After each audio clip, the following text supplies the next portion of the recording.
Hello everybody and welcome to this one. If you're not subscribed already, please make sure to do so. You'll see more of this.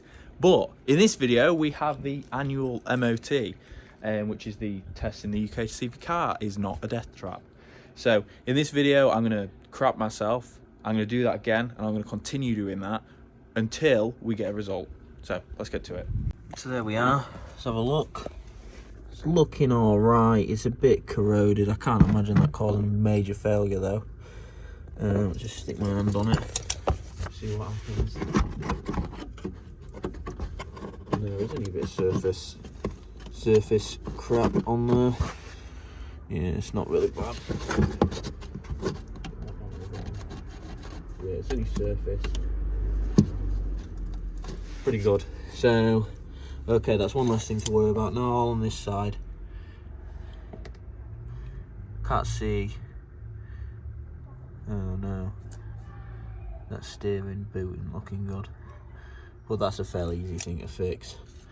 You'll probably just need a zip tie or a clip over that and it'll be fine.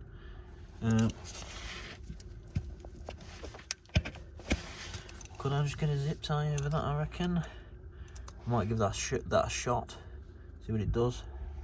The rest of it though, other than needing a bit of TLC, a bit more anyway, is looking alright, so I'm happy with that. I'm fairly happy with that on this side, so that's the driver's side that I'm fairly happy with. Move on to the passenger side. So I think passenger side is more of the same story. Yeah, more of the same. Brake line. I was a bit worried about this at some point, but to me, that don't look that bad. See if I can get some focus on it for you. Yeah, to me that don't look bad at all. It's just standard friggin' brake line. Yeah, okay, so although that looks alright, like I said, the only thing I'd be really worried about is things like this, but they're not that expensive anyway. And all the other stuff is all very, very, very secure and in good condition. So, you know, she's a good one. Like, that boot is really good. Right, I guess we better get on with it. We better stop delaying it. Just get on with taking it, for God's sake. The whole reason why I'm so blimmin' scared is because when I first passed my driving test, I took it to this, not this one, but I took my Fiat Punto to this garage. Picture here, I actually still have that car.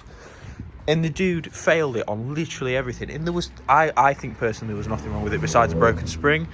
But, you know, everything was broken. Obviously, this being my first car, you know, I just didn't even bother looking. So I was just like, oh my God, that's it. It's dead. You know, please just sort it out, whatever the cost. I think it was like 600, 700 quid in the end for an MOT. So, you know, may as well have just bought me a 6N Polo for that price. But yeah, I'm going to stop waffling. We're going to actually drive this thing to the MOT now, because we're just delaying the inevitable. If you fail, you're off in the canal. Be warned. But look at this. That's cool, isn't it? It's like a pop-top Citroen Rover home thing. I can't remember the exact model. Comment below, but look at that. That's beautiful. Hello, my friends. Another day it is. But I'm afraid we have failed. Yeah, that's right. So the garage called me at about 4 o'clock on the day. She's got an MOT check. So I will switch over. So here we are, the MOT check website. So the fun fact is that the MOT testers in the garages usually call me up and go, oh, it's failed on this, and I'm usually saying, oh, I already know because I spam this website so much. I actually made it do like a are you a robot check on me, which is pretty funny. But if we just look at what I have failed on, oh no, it's failed. Wah, wah, wah. But it's not that bad, it's just that one thing. And you can see, obviously, if we go back, I believe this is sort of been either miscategorized or is related, but you can see obviously 2020, 2021 and 22 it's failed on something. So, but God, it does a lot of miles, doesn't it? Yeah, so how many miles did we do this year? I mean, you think 2020 to 21, that's a decent amount of mileage compared to the other people. What other people were doing. Of course, I first got it in early 19 with like a month's MOT left on it, and it passed like an absolute beast. If you notice, usually these get sorted like a year after. So, for example, on 21, this was sorted. Funnily enough, this was before I had a YouTube channel, obviously. The stupid thing failed on, well, it got a repair as soon as possible. I bought one, but I didn't seal it right. That's the rear number plate light PCB, and I didn't seal it right. And then it failed again, so it broke twice. Obviously, you can see the ones before me. You can see, oh no, there's this rear suspension arms. Thank you for whoever paid for that. Appreciate it. So you can see I've just got so many things have been replaced near side, offside, near side, offside. So that's all that suspension. I've had both front springs replaced as well. So that's good. I've had a lot of stuff replaced. So obviously you can see there, and then obviously it had these wound me up because I hate having stuff like that on there. So obviously I got them fixed, and obviously that happened. So I think that is probably in relation to this, and it's sort of been like a progressive thing, and has obviously eventually failed. So obviously it's failed on the ball joint that joins to the actual subframe, I think. So that is very annoying. I'm contemplating whether or not to do it myself. I might do. You might see it in this video. You might not. But yeah, the whole reason why I'm so scared of the MOT tester is because usually they like to write me an essay. I can remember a specifically bad one. Now, at this specific time, I actually owned a business. So a moderately successful business anyway. And I was doing very well for myself, for a kid anyway. And obviously this is the Fiat Coupe that failed like a friggin' just the best, worst failure ever. Literally just wrote an essay. But you think I had all that welding done, all the tyres done, exhaust, well, that was shocking anyway. Parking brake, it just didn't work. Emissions not tested because of that, you know, etc, etc. So typical crap. And you think that car, this was the first car I ever did, and it hadn't been on the road for more than 4 years because it passed its MOT then and it just sat. Obviously it's just a failing, a bit of a failure, bless it. But obviously this thing will be back on the road soon. I've just sort of had it just sat around for a bit. Obviously this car as well, I paid a decent amount of, a decent chunk of change for this stupid thing, and it bloody fails. That stupid tyre. The tracking on the back, I don't know how it got so far out, but there we go. But yeah, if you want to hear the story of what happened to this thing, let me know. It's very interesting, and I'll make a video on it. It involves a lot of investigation. But yeah, that's about that. I will join you again in a second. I'm probably going to go see if I can order something from DMGR's, the best place to get parts for Rovers and MGs from. So I'll go there, I'll ask and see if anybody has any leads.